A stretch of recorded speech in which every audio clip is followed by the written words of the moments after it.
In the tapestry of life, where every thread holds a story, America in black and white emerges as a haven for the voices echoing through the heart of our communities.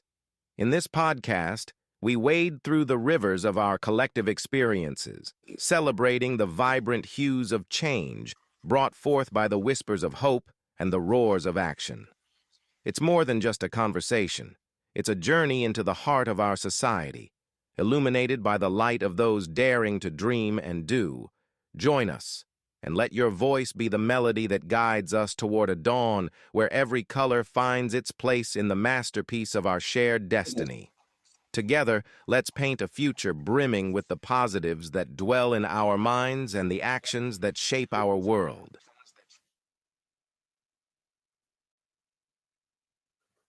Good evening, family, and welcome to American Black and White, where we shine light on voices that are transforming our communities and shaping the future of education, equity, and empowerment. Tonight, we are honored to sit down with a leader whose vision and passion are redefining what it means to serve our students. Dr. Samuel Bennett is not just an educator, he's a trailblazer with a strong foundation in special education and a proven record of success supporting diverse learners. Dr. Bennett has dedicated his life to cultivating inclusive, high performing environments where both scholars and educators thrive. He believes that leadership is service, and through that belief, he has built a culture of excellence, equity, and accountability, bridging instructional rigor with authentic relationships.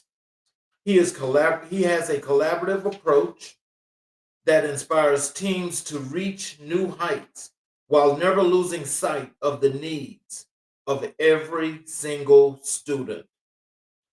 From curriculum design to student engagement strategies, from behavior management systems to mentoring the next generation of educators, Dr. Bennett's work is grounded in one mission: to transform schools into spaces of possibility, purpose, and progress. So tonight we celebrate a leader who reminds us that education is not just about academics, it's about empowerment, equity, and preparing our young people for success in college, career, and life. Ladies and gentlemen, please join me in welcoming to America in Black and White, Dr. Samuel Bennett. Hello, sir. How you doing? How you doing? How you doing? How's I am everybody? I'm doing just excellent. Is there anything you'd like to add to the show before we get started? Well, first and foremost, Mr. King, I like to say thank you. Thank you for the opportunity to speak on this topic and provide my insight from the education sector. It truly means a lot to me. I'm truly honored to be on your show today. Well, thank you, and I'm glad that you're here. I'm very honored.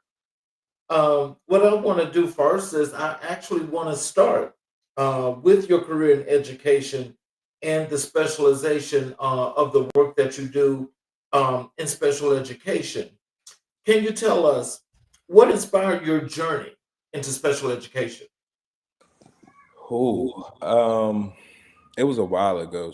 A while ago, when I first transitioned from Pittsburgh, Pennsylvania, down to Virginia, my mom used to be an instructor for medical assisting, and I remember I came down to visit her for Christmas one time, and she had this one student that I kind of gravitated to more than the others. But it wasn't, anything on the favoritism type of side. It was more so I seen a need within this student. So I would sit down, I would talk with the student, and that's when I started to really pick up and say, okay, this student has some learning barriers that needed to overcome that. So I kind of took a liking to it.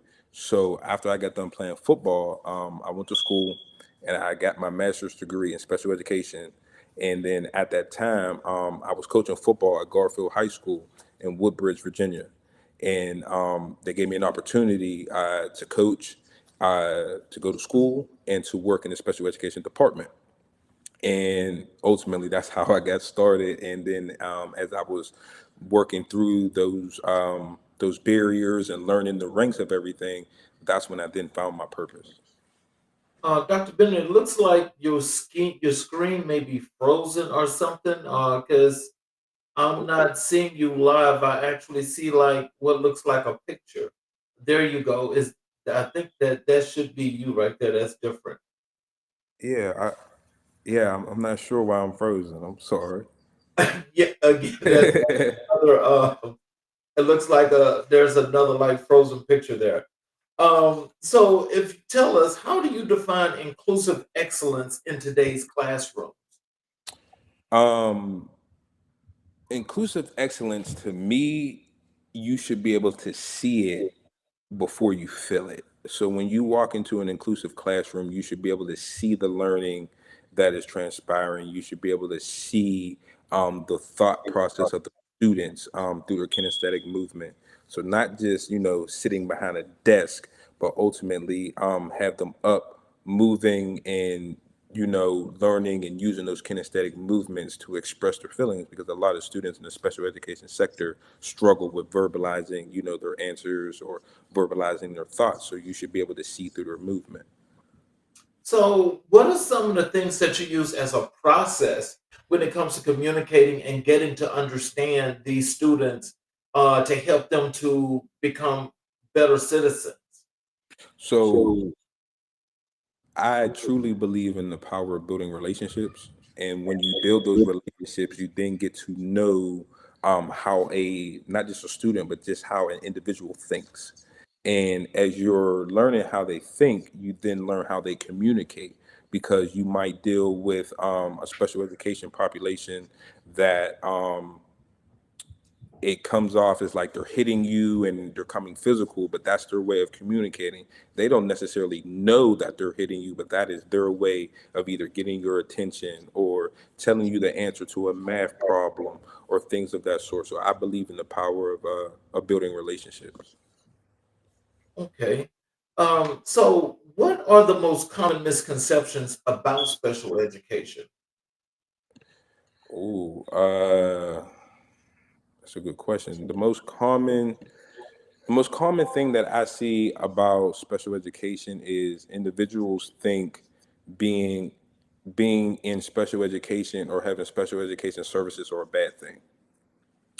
They don't understand the power of having an individual plan or an IEP. They just kind of look and fall into the stereotypical things of, oh, that means I have mental issues. That means, I can't do this or I can't do that. But it's a lot deeper than that.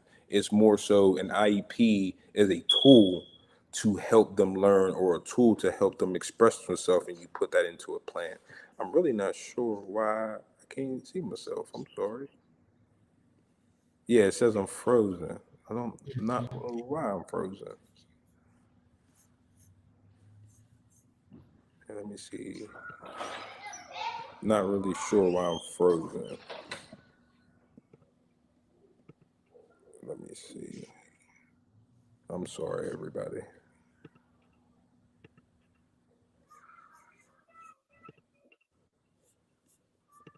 Is it? Okay, there's your background. Oh, makes sense now. I'm sorry. You connected to my phone, right next to my computer. I'm sorry. There we go, everybody. So, There we go. I was trying to figure that out myself. I was like, wait a second. So, my phone and my computer, they're connected. I'm sorry. There we go. I'm sorry, everybody. all right. So with that being said, can you tell us, kids that are a part of the special education system, are they done like, are they like tested like are the kids that they consider autistic, where they put them on like the spectrum of some sort, that tells you exactly how to communicate with them? Well, first and foremost, in order to get special education services, you have to be tested through psychological testing. Mhm. That then places you where you need to go, exactly where you need to be, because there's no reason to say, hey, a student is just autistic by the way that they look or the way that they dress or the way that they or verbalizing things. Like, that's not how you get the mechanization of an IEP. So you have to go through that psychological testing and find exactly what that student needs and exactly what would benefit that student to be successful. And then based off of there, then you kind of, look at it, because autism is under like an umbrella, as we say. You just can't say, hey, a student is autistic. There's a lot of key characteristics that play into that.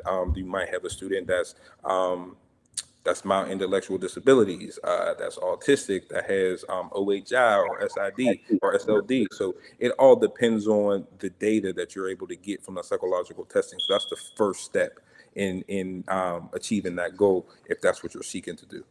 Mhm. So with teaching these students and you actually bringing them along, for the great work that you do, can you tell us like uh, what is it that's internally here in your heart that makes you really want to do this work to make these students be better? Well, there's two reasons actually. There's one. I had a cousin. Actually, he was murdered in 2019. Oh, Who was on the autism spectrum, and I connect with my aunt as much as possible to get a backstory. But ultimately, doing this work is what motivates me to do what I currently am doing, because then once they leave the schools, they are then citizens of the community, and then that's where you get to see if that student's IEP, or see if that diagnosis was appropriately given, to see exactly what type of individuals they're going to be in the community. And that ultimately will distinguish the data between the schools to prison pipeline within our schools in America. oh wow. Oh, so you mean so that prison pipeline system also appears to students in your classroom as well? Absolutely, absolutely. That's Oh, something that I'm very passionate about. I actually wrote about it in my dissertation. The data that I found through the research was just mind-boggling to me. That I speak about it daily, even at work, for the mass communities, and how I bring awareness to it to help bring a light to it, to where there are some schools that are doing a disservice for our students in a lot of minority areas, and that is different from those in the Caucasian areas. So that school to prison pipeline continues to grow for various reasons. oh man. So I mean, I have one last question about that because I mean that right there, you gave the whole world something to actually think about with that. But can you tell me something? Um, with that, I mean, and with the research that you've done so far, I mean, is part of your research going to be as to some things that you can help maybe to implement that can make this a whole lot easier and a little bit better when it comes to your students? Absolutely. Absolutely. So, one of the things that I found very critical that I initially do myself is, um, well, let me backtrack. One thing that I found is there is a vast difference in data between teaching a black student in minority areas versus teaching them in a Caucasian more population, but also it's the color of the skin of the instructor that is teaching that student. So what I found is you have some students who said within the data that they felt like they would have been more successful if they had a more relatable instructor. So if they had more black teachers, or if they had more white teachers that understood the trials and tribulations that black students encounter. So what I found is a lot of the Caucasian teachers are either uneducated on how to teach a minority student, uneducated on how to teach a minority special education student, and they just do not know. There's some of them that are fearful to come into the communities for stereotypical reasons, and that was, for various reasons. But also, you have a lot of Black teachers that contribute to that as well. Oh wow.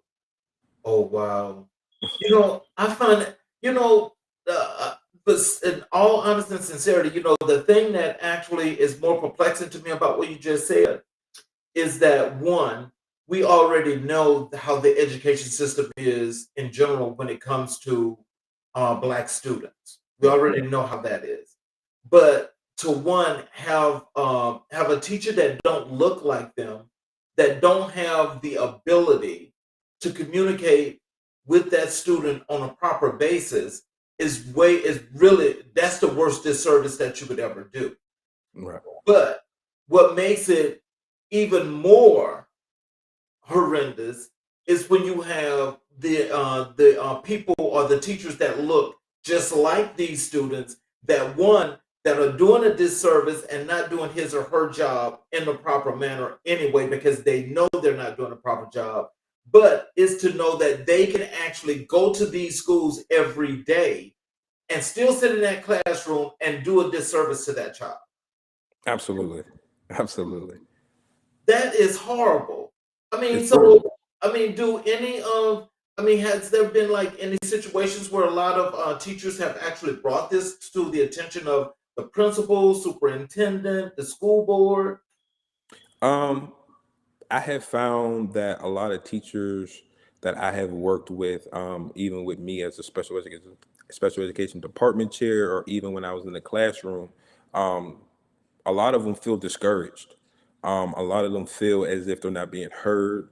A lot of them feel as if they are not being provided the proper resources, and a lot of them, some of them just don't care, if you want me to be honest with you, because we now work in an education system to where it kind of feels as if it's along the same lines of what's the point, because there's a lack of support, there's a lack of help, there is more so the schools have turned into treating students as a number instead of a human, and they're Mhm, doing things for the benefit of the school district, or they're doing it for the benefit of themselves to make themselves look better, but they are forgetting that once the students graduate from that setting, they then become citizens of our community. mhm, So a lot of people hold back. A lot of people are fearful of the pushback. I know me, I have grown to learn that I'm okay with those tough conversations, and I'm okay with having those conversations because there is a better outcome that is to come from that if those tough conversations are had. mhm, But now we're in a space to where we have a lot of educators that are just fearful. mhm. How do you balance academic rigor with differentiated instruction? Wow. The academic rigor has to be challenging. It has to be challenging. But one thing that I pride myself on and that I pass along to a lot of others is the curriculum is the curriculum. We can't change it. We can make some adjustments, but it is what it is. So I pride myself on making the education relatable and realistic. So that goes back to building those relationships to see how the student thinks and knows what makes them tick. What's going to get them going? What's going to get their mind going? So, for an example, if you have a student that likes to play football, okay, but you're teaching him in a math class, and let's just say you're working on angles, use those angles of the curriculum and make it relatable towards a football game or a football system to help that student activate some knowledge and be able to visualize what they're going through. So, for an example, if we're working on angles, I Mhm, would then speak to the student. Let's just say the student was a wide receiver. Everybody knows you play football, everybody runs routes as a wide receiver. Make that angle for the curriculum relatable towards that player who understands the route system of a football team. So if you're working on an acute angle, the quickest way to make it relatable is say, hey, so think of it as if you're running a slant route. mhm, 3 yards this way and you're coming 45 degrees this way. What does this angle look like? How does this look? How does this transfer from this curriculum, not just to the paper, but also to the field as well?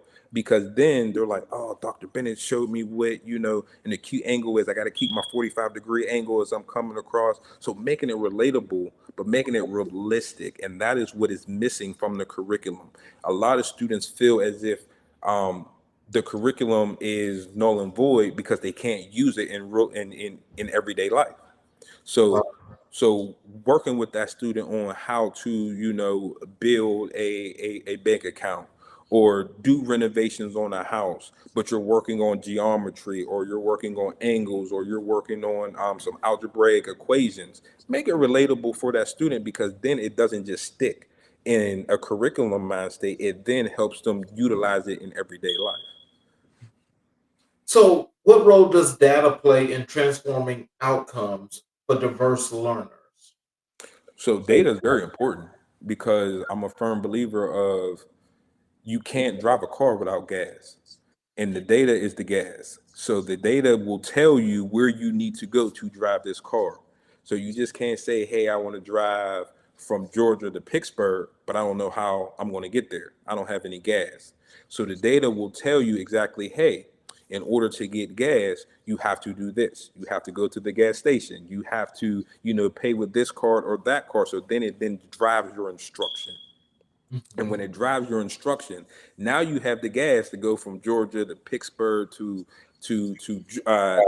Atlanta. I mean, to LA, or to wherever you want to go, because now you have a starting point. You have a foundation to start off of, to access exactly what they want to go. Now, in the diverse community, it's a little different because resources are different. So now you have to get very creative in your instruction and your approach. So then you get to tailor it and make it realistic towards that student, because you then have the relationship. So being in a minority area and teaching in low poverty, low income areas, it helped me in more ways than not, because one, I grew up like these students, so I know exactly what they go through. I have the data to build the foundation of where they can start.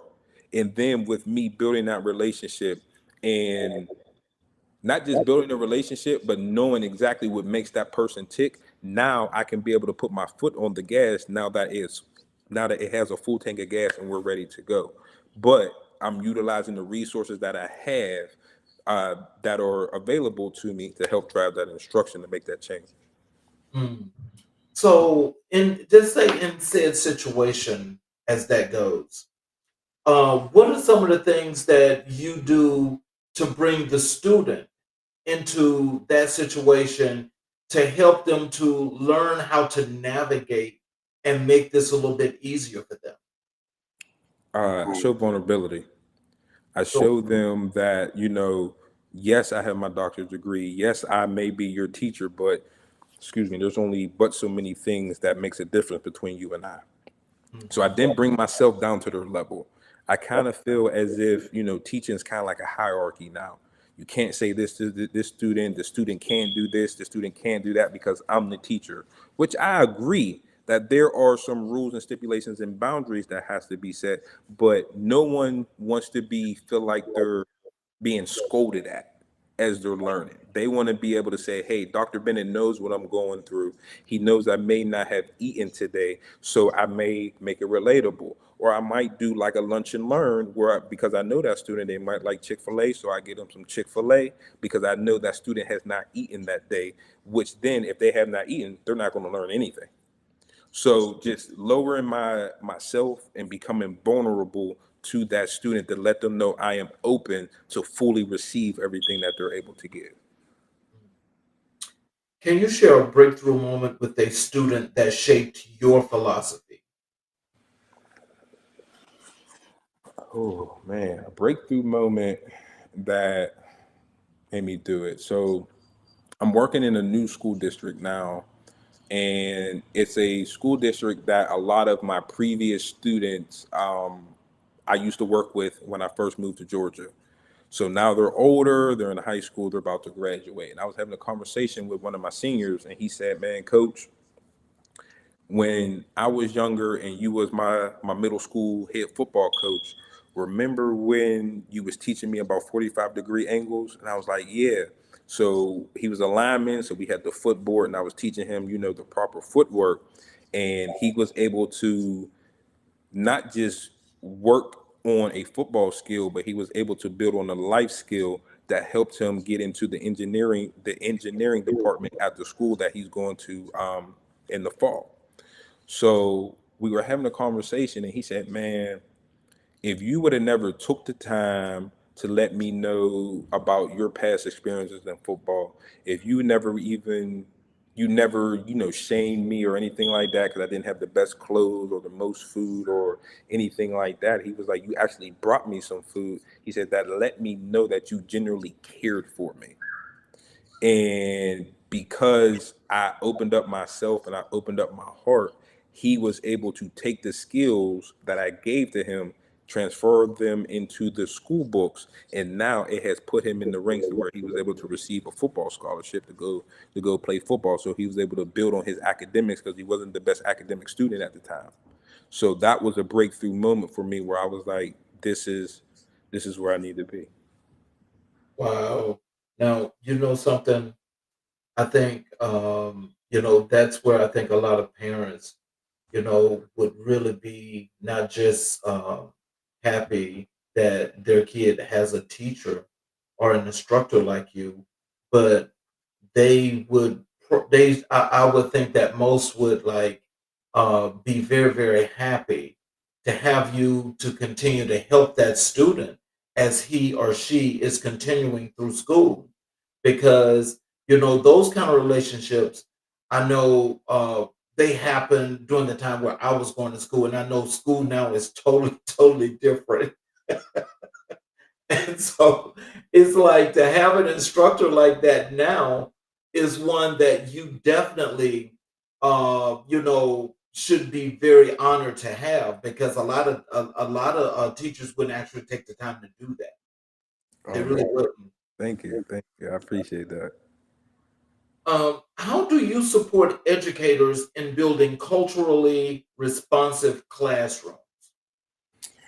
I just take the time and just spend that one-on-one time with them. The same way I build relationships with the students, the same way I build a relationship with the educator. Because you're able to see their flaws and you can see their pros as well. But once they're vulnerable, you're able to build them up.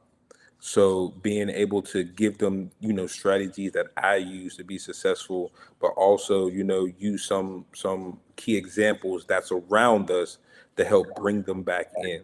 So for me,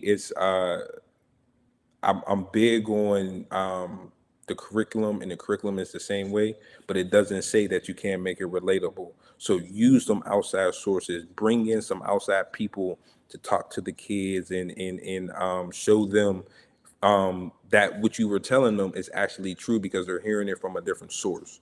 So just making it culturally relatable.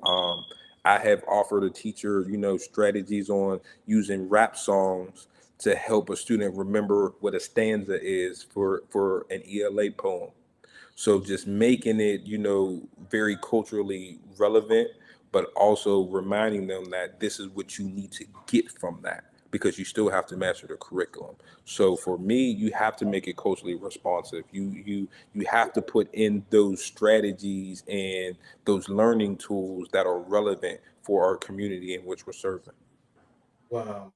So, if you just take a moment now, I want you to tell our audience, what is the motivation of Dr. Bennett and who is Dr. Bennett?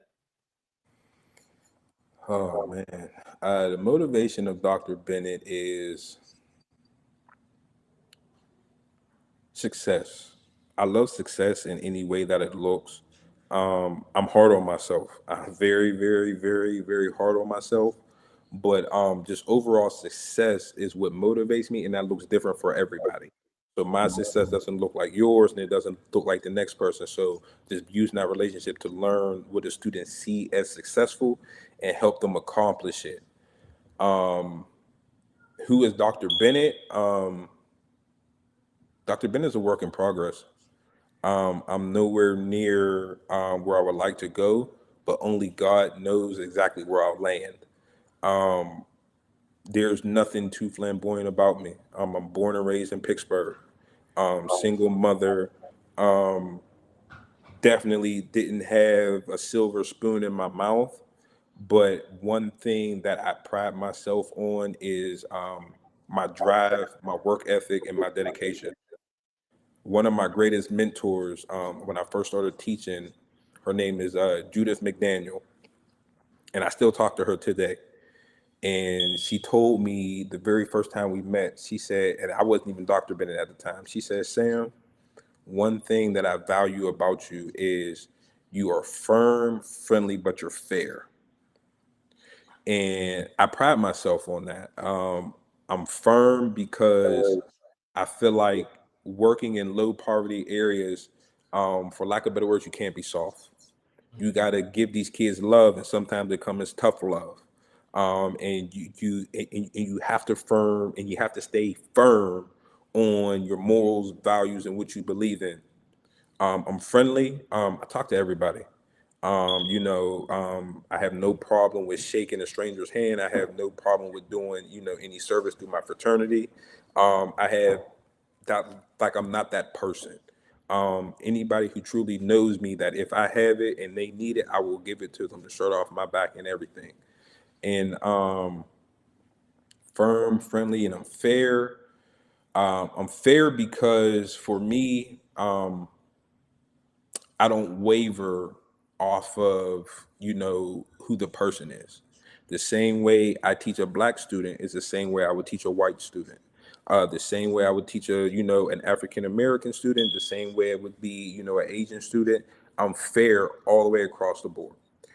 Even with my time with being a high school administrator, I did not waver when it was come to the discipline actions. I was fair. I did it the way that it was supposed to go. And to me, it does not matter. You do the wrong things, you get the right consequences. Is how I always say it. So to me, color does not matter. And, family doesn't matter, friends doesn't matter.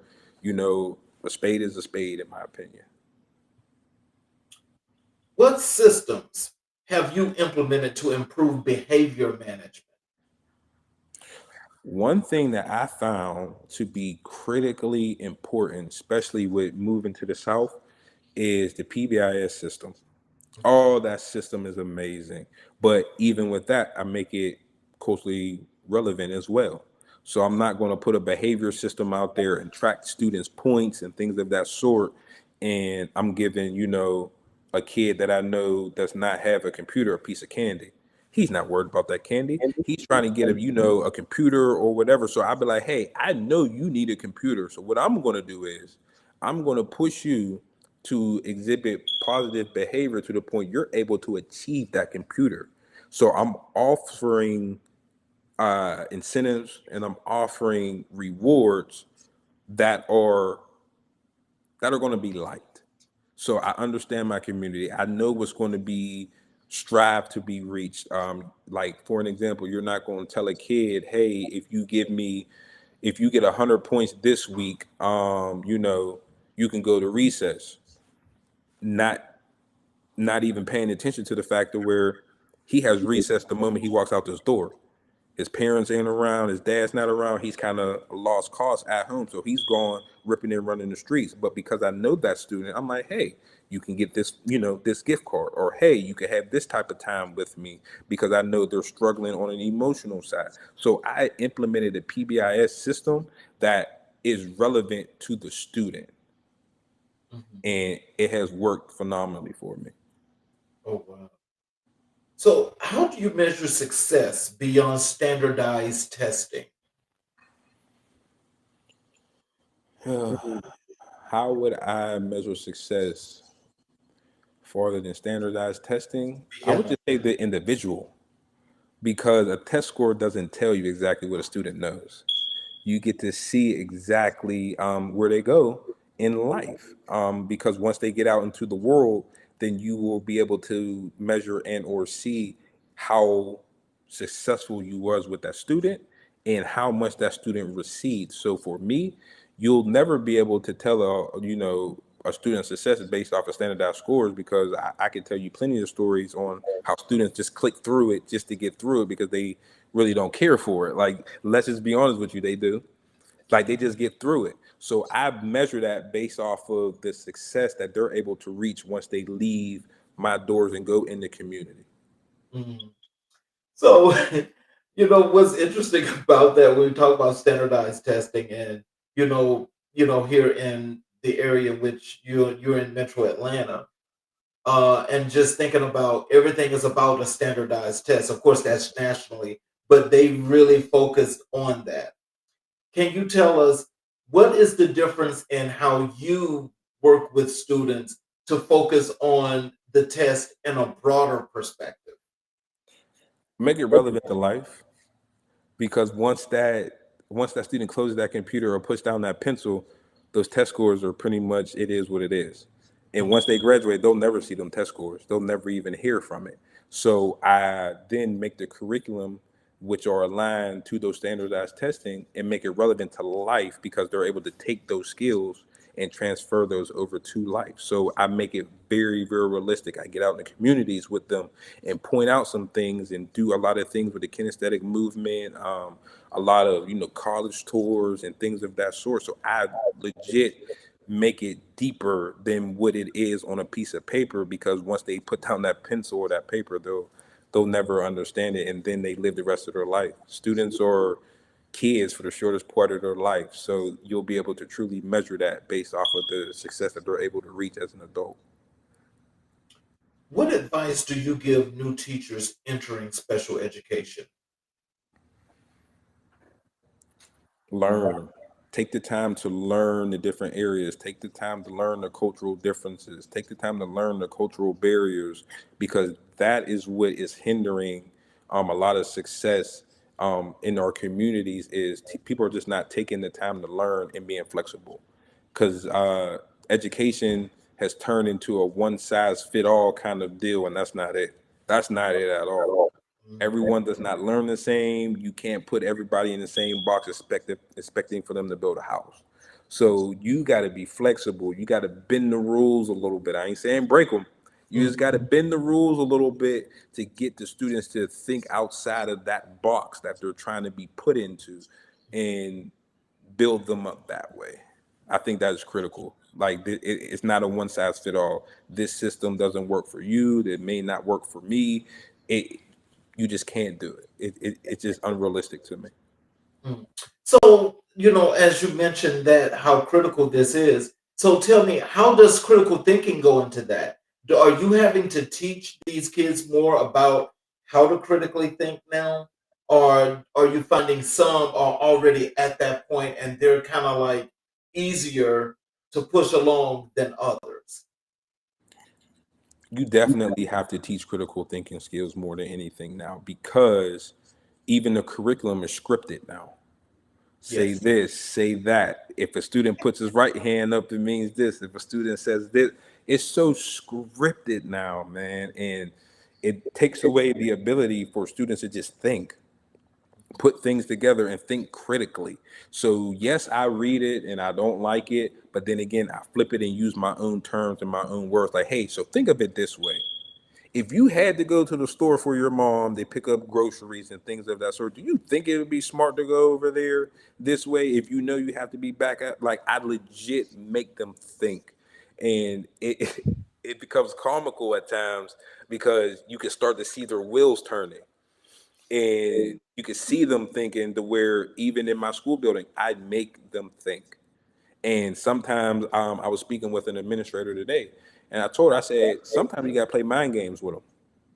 Sometimes you got to play mind games with them to make them think outside of the box, so that way they're not thinking their way in. They are learning how to think their way out, because it is a one size fit all type of deal within the education system.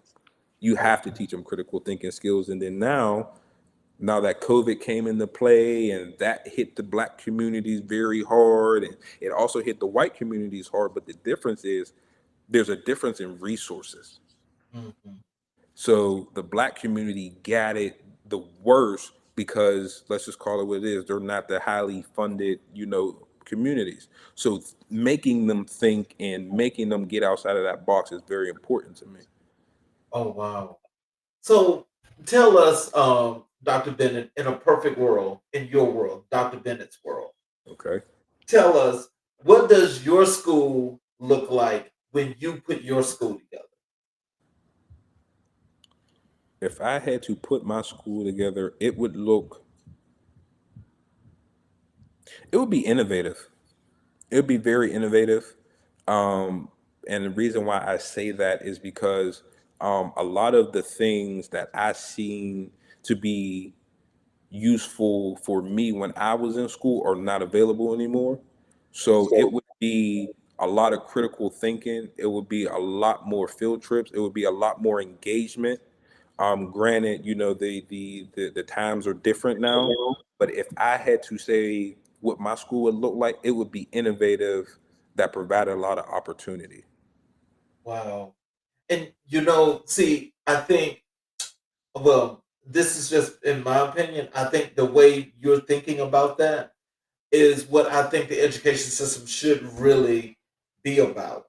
Because I think once kids are allowed to understand, and it's what they think and how they think about these things and how they learn to fix these problems, makes it so much easier for them rather than trying to make them robots, Hmm. make them just want to use particular instruments and not be those innovators and creatives that they most likely naturally are, which Absolutely. means that the school is dumbing them down, you Hmm. know, because a lot is not actually being put there. So when they have instructors like you that are actually opening up these boxes or these springs or or these rooms, these windows, it's making the kids actually look outside, because it's like they want to know what's over there and they want to get there.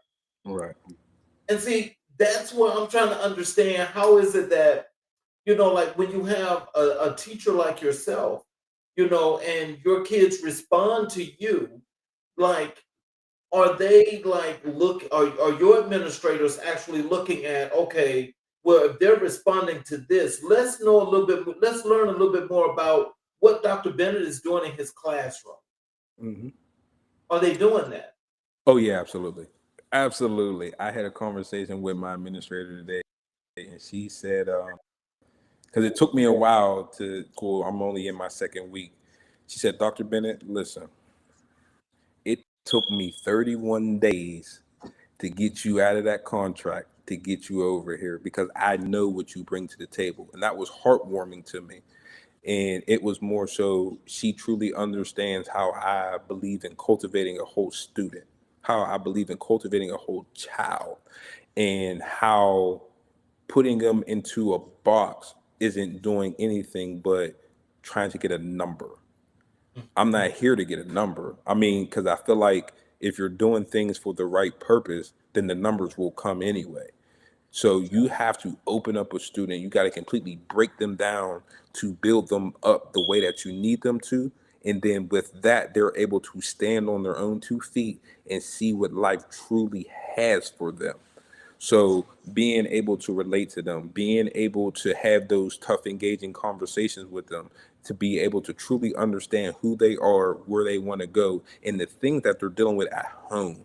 People forget that when we teach a student, we only have them for certain many hours out of a day. But no matter what you tell them, they still have to go home at the end of the day. So those hours are critical, Yes. and you have to maximize those hours to the best way you can, because no matter what you tell them, they have to go home. But if you tell them the right thing, show them the right thing, and show them how that curriculum or that lesson can relate to the life, it'll stick to them when they get there. Mhm. So just taking that time. And so, how do you ensure equity in resource allocation across schools? I'm sorry, can you repeat that? How do you ensure equity in resource allocation across schools? Having that conversation with the people who are in charge of the budget, because there's not every school that utilizes the allocations the right way, but ensuring that the students have what they need and they have it at appropriate times. So it's very intentional on how you plan, Mhm. how you plan for your day. You can't go into the next day not knowing exactly what you want to do. And if you know exactly where you want to go and what's upcoming, you can then ask for those resources, plan for those. You can write grants for those. You can reach out, for outside community engagement to help you get those if the funding is just not there. There's a lot of ways to actually get it. You just have to become knowledgeable on actually get, but it would be very, very useful if you were able to get it from the proper allocations. So, what's your vision for the future of special education? My future, how I view special education in the future, it would be for it to look the same as general education. I think special education kind of gets a negative connotation because of the name, but you can't really tell unless you know a student has a more severe disability. But even with the ones with the severe disability, I feel like they should be fully included in everything, Right. because everybody and everything in the world is not the same. Everything in the world does not look the same, but most importantly, they should be treated the same. Mhm. So ensuring that all students with an IEP or all students with a disability are treated fairly, and they have the proper access to the curriculum. And the only way to actually do that is to be intentional on their psychological testing, and that they are getting their proper supports within the schools, to make sure that they're fully included in those general education classrooms, in those PE classrooms, art classrooms, and ultimately in the community. So, let me ask you this question before I move on to another area. Tell me about emotional intelligence. How is that used in your classroom and in your school in general? For emotional intelligence, everybody is on different levels. I have some students that cry when they're frustrated. I have some students who become aggressive when they're frustrated. Within our school, it's the same way. But one thing that I'm proud of is we take that foundation and we build on it. We show them different ways to lower that aggression. We show them that, hey, it is okay to cry, but you still got to get back to the work. So take that time, build that time, and whatever is making you upset in that moment, use that as motivation to become better. And we push that, and we really do push that, because emotional emotional issues are never going anywhere. That's something that everybody has on a day-to-day basis. So we have to teach them how to navigate through those. Let's talk a little bit about your keynote speaking and your athletics advocacy. How has your experience as a keynote speaker shaped your leadership voice? It shaped my leadership voice by just broadening my horizons, not just focusing on one audience, but focus on as many audiences as possible. Just building on that and getting my message out, and I do that through vulnerability. I'm big on, listen, I am no different from you. Let me tell you what I've gone through, and let me show you how I got to where I am. I'm definitely not where I feel like is the end point for me. Only God is the true determination of that. But I really feel like me speaking to the community and speaking to young men is a calling of mine. And it's one of those things that I truly believe that once I get your attention, I got it forever. So tell us, what does it look like when you're doing one of your speeches and you're more than pulling the audience in, you're captivating the audience. What is it? How does that work? And what what are some of your more centered messages that you're getting out to your audience when you're doing your speeches? The most centric message that I get out is, no matter the color of our skin or the upbringing that we have, we are all one. We are all together. Everybody has shared experiences with a lot of differences. So I definitely draw them together. What I like to do is, yes, I'm a football guy. I play football, so I do everything as a chant at the end of the day. So I like to start all of them with a one clap, and I get everybody on beat, and then we go to two claps, three claps, four claps. But when we get to five, everybody stops at one time, and it shows unity. It shows that we are together. Yes, you might have a Caucasian male and an African American woman, but at the end of the day, if you take all of our skin off, we all bleed the same way. We all have the same organs. So just putting that together to show them that we are all one and that we can all reach our maximum potential if we really strive and we really dig deep to fight for what we want to reach. Mhm. What themes do you emphasize when speaking to educators and youth? The themes, I would say, collaboration. That is one of the biggest things that I push because I think it is the most forgotten thing in our community. Nobody talks anymore. Nobody knows how to work together anymore. Everything is all about self, but no one is really emphasizing the power of teamwork, Mhm. working together, collaboration, because what this person brings to the table may ultimately help the next person, and that person can bring something to the table, but you would never know that unless you collaborate and you work together. Everybody working as one team can achieve any goal in this world. So, how do athletics contribute to academic and character development? Oh man. So uh I'm a firm believer of athletics for a lot of reasons. For discipline reasons, for teamwork reasons, things of that sort. But one thing you can't get around with is academics. In Mhm. order to be an athlete, you have to be a student athlete first. So you get to take a student from a classroom, build them up, make the curriculum relatable for a football player, for an example, then he's going to take those skills onto the football field and build himself up on the football field, was then open up so many different doors for him in the community. But it helps me leverage academics, help me leverage athletics, and athletics help me prepare you for life.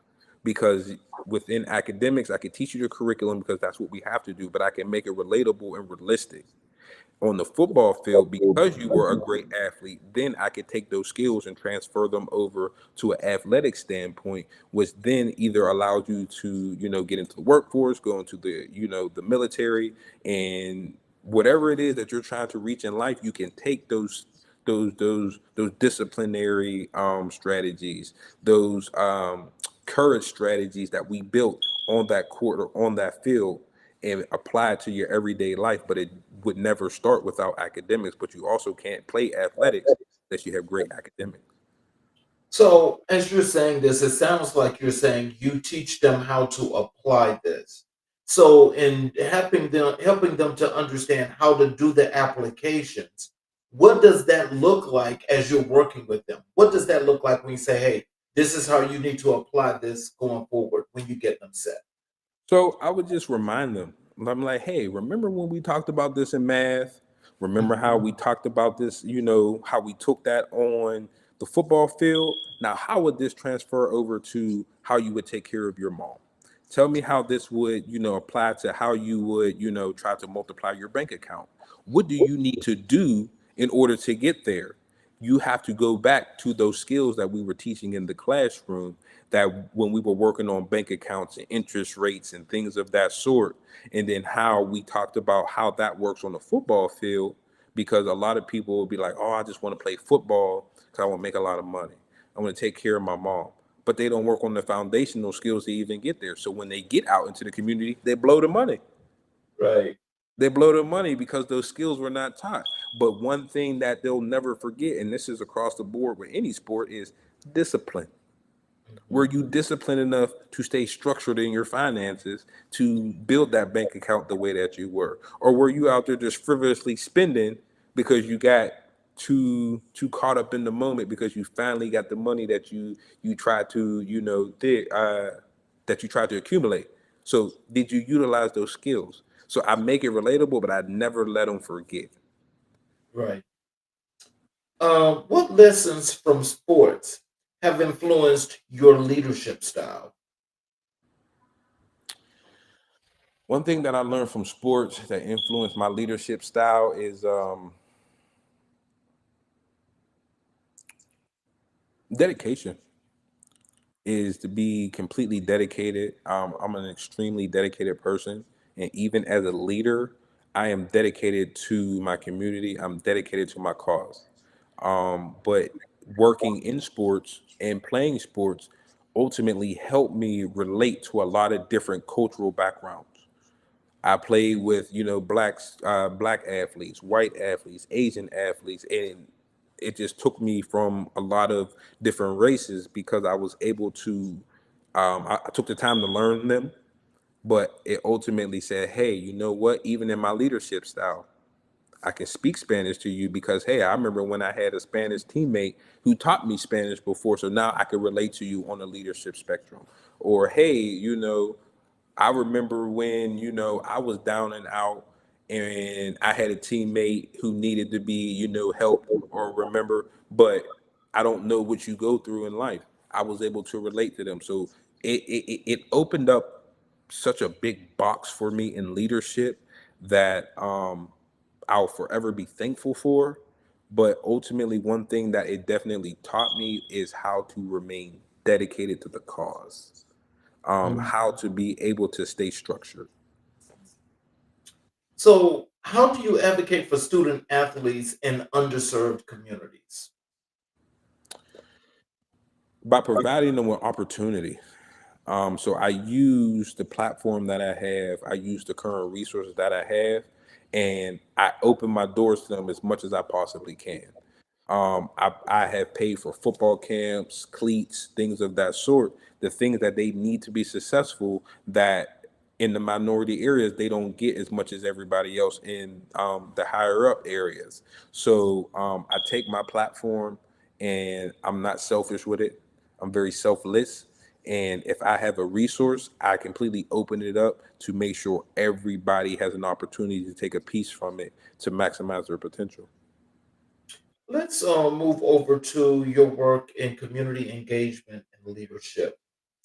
What does authentic community engagement look like in education? Uh, what does it look like? Mhm, It's present. mhm, You should be able to feel that. You should be able to feel the authenticity. You should be able to feel that I'm not here for a number. You should be able to you should be able to feel that I'm here for the purpose.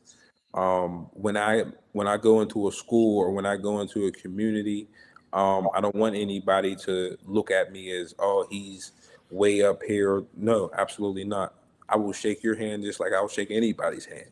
I will help you pick anything up off the street, but my authenticity is also it's also shown. So you see me picking up trash. You see me, helping the homeless. You see me in the schools for Christmas drives with my fraternity of Alpha Phi Alpha Fraternity Incorporated. I want you to see my authenticity, mhm. So, how do you build trust with families and local organizations? consistency. Consistency. And I tell people that every day because I don't think people understand the power that it has, especially in the black communities. You have a lot of, students that where their mom or dad will consistently say, hey, I'm coming to this football game, and they never show up. Or, hey, I'm going to do this, and then they never do it. So I pride myself on keeping my word, and I do it with professionalism in the professional setting.